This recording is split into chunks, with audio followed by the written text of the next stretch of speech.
Welcome back teman-teman to my YouTube channel. Hari ini saya akan bahas salah satu hal yang tempat viral belakangan ini, yaitu mengenai outfit mbak-mbak SCBD yang viral di TikTok. Nah, ini saya ambil dari Urbanasia. Sebenarnya dengan outfit yang begitu wow dan viral di TikTok ini, berapa sih gaji daripada mbak-mbak di SCBD? Ini saya ambil dari urbanasia.com. Jadi, belakangan ini muncul video di TikTok yang viral yang menceritakan bagaimana stereotip mbak-mbak di SCBD yang suka memakai barang-barang branded dengan brand dan aksesoris ternama. Jadi, salah satu yang selalu dipamerkan itu adalah satu lanyard bermerek Coach. Lanyard ini ya yang aku share di screen ini. Kalau aku nyebutnya tali gantungan name tag lah atau tali gantungan ID card. Ini satu. Outfit berikutnya itu ada juga dikatakan sweatsuit merek Tory Burch dan juga ikat pinggang merek Michael Kors. Jadi tiga barang ini dianggap merupakan refleksi dari standar mbak-mbak pekerja SCBD. Nah, jadi tentu dong kita sebagai orang kita mungkin orang yang kita katakan awam lah. Kita pasti pengen tahu berapa sih sebenarnya uh, range salary daripada mbak-mbak pekerja di SCBD ini. Nah, sebelumnya kita kutip dulu UMR Jakarta tahun 2021 itu sekitar 4.416.186,50 rupiah, ya sekitar 4,4 juta lah. Nah, itu UMR sangat di Jakarta. Tentu kalau kerja di SCBD itu tentu kerja kantoran dan lebih prestisius, tentu range gajinya akan lebih besar. Nah, ini yang coba sudah dicek oleh urbanasia.com, kira-kira range gaji pekerja di SCBD itu dari berbagai sumber diolah dengan berbagai posisi adalah sebagai berikut. Tingkat akurasinya saya nggak bisa jamin, tapi mudah-mudahan sudah dicek dengan benar oleh tim dari Urbanasia. Saya akan bacakan. Pertama, bisnis analis itu 15 jutaan, IT developer 15 jutaan, data analis 15 jutaan, digital marketer 15 juta sampai 20 jutaan, product manager 15 jutaan, credit analyst 15 jutaan, copywriter 15 jutaan, corporate legal 20 jutaan. Nah, saya yakin ini tentu akan bervariasi, ranging sesuai dengan beberapa hal. Satu yang pastinya lama bekerja, kedua posisi, seberapa tinggi posisi yang ditempati gitu. Ketiga, tentu juga dari sisi perusahaannya, seberapa bonafit perusahaannya, karena setiap perusahaan memiliki standar salary yang berbeda-beda, kita perlu tahu.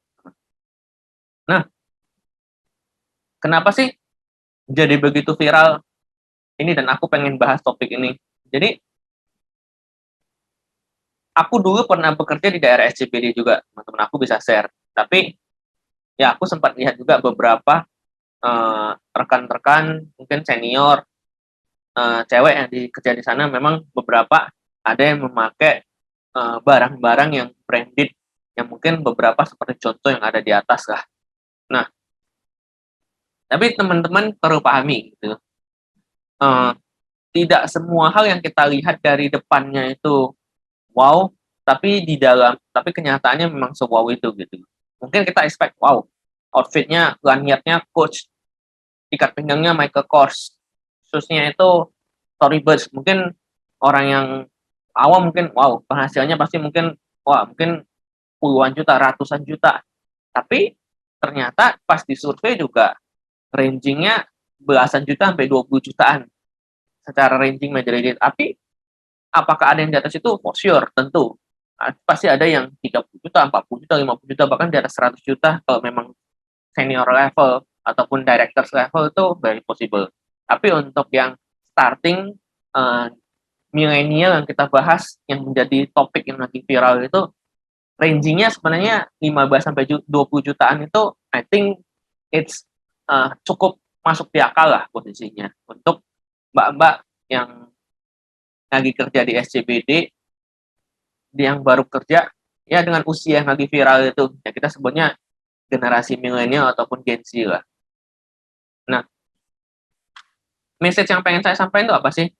Jangan sampai mungkin kita itu kayak quote unquote terpengaruh, pengen terlalu meniru tren ini gitu. Jadi mungkin kita yang taruhkan misalnya eh, ada yang kerja di daerah Senayan atau di daerah Jakarta Pusat atau di daerah yang lain, pengen meniru standar stereotip mbak-mbak SCBD yang lagi viral ini. Jadi eh, penampilan itu balik kita teman-teman. Jadi tidak ada kantor itu yang mensyaratkan, oh gue mesti kalau masuk kerja tuh harus standarnya mesti Coach, ikat pinggangnya mesti Michael Kors, kemudian sepatunya harus Storybird.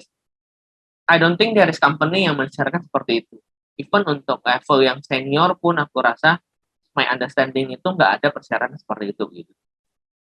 Nah, jadi pintar-pintar kita sendiri aja mengatur diri, jangan sampai kita terlalu terpengaruh, terinfluence dengan sesuatu yang lagi viral, terus kita berusaha meniru. Padahal mungkin satu, kita nggak sanggup. Dua, mungkin itu nggak sesuai dengan lifestyle-nya kita gitu loh. Saya pribadi pernah kerja di daerah CBD, dan saya tidak punya itu lanyard merek Coach, saya nggak ada. Ikat pinggang Michael Kors dan seterusnya saya nggak ada. Tapi it doesn't mean orang yang nggak punya itu nggak mampu, belum tentu juga teman-teman. Banyak saya lihat rekan-rekan ataupun teman kolega itu yang sukses, yang mungkin penghasilannya jauh yang dari yang bisa di-expect teman-teman sekalian, tapi mereka juga nggak menggunakan barang-barang branded seperti ini. Gitu. Ya looks biasa, formal, tapi memang ya rapi, tapi tidak mengandalkan barang-barang yang branded seperti ini. Jadi baik lagi teman-teman, semoga sharing saya ini bisa bermanfaat dan jangan sampai terlalu terpengaruh dengan suatu lifestyle yang lagi viral teman-teman. Jadi apapun itu baliklah ke diri kalian masing-masing, apa yang nyaman menurut kalian. Kalau saya sendiri yang nyaman di saya tidak perlu mahal, tapi saya nyaman gitu. Karena ini kan teman-teman, value diri kita itu tidak ditentukan oleh barang yang menempel di diri kita, tapi bagaimana kita bersikap, bagaimana kita bekerja, bagaimana kita menunjukkan posisi kita di dalam profesionalitas kita gitu. Mau kita usaha, mau kita kerja, itu jauh lebih penting daripada sesuatu yang sifatnya aksesoris yang menempel di badan. Karena tidak berarti kita dengan aksesoris ini kita dianggap orang kaya, orang standar, enggak, orang mampu, enggak juga teman-teman. Yang menilai itu aku rasa lebih penting penilaian dari kita sendiri. Mungkin itu saya sharing saya. Kalau kedepannya mungkin saya bisa ajak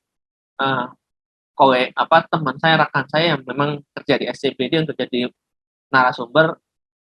Saya mungkin akan coba dan akan mungkin saya buat vlog untuk, dan namanya saya coba samakan untuk interview sebenarnya seberapa penting sih lifestyle ini bagi mereka yang kerja di SCBD. Apakah ini sebagai standar prestisius, standar diri untuk mereka bekerja di daerah SCBD? Nanti kita coba gali kalau memang ada narasumbernya akan saya. Oke. Demikian vlog saya hari ini. Jangan lupa untuk dukung saya terus supaya saya terus semangat memberikan sharing dan juga memberikan edukasi. See you in my next vlog. Thank you teman-teman.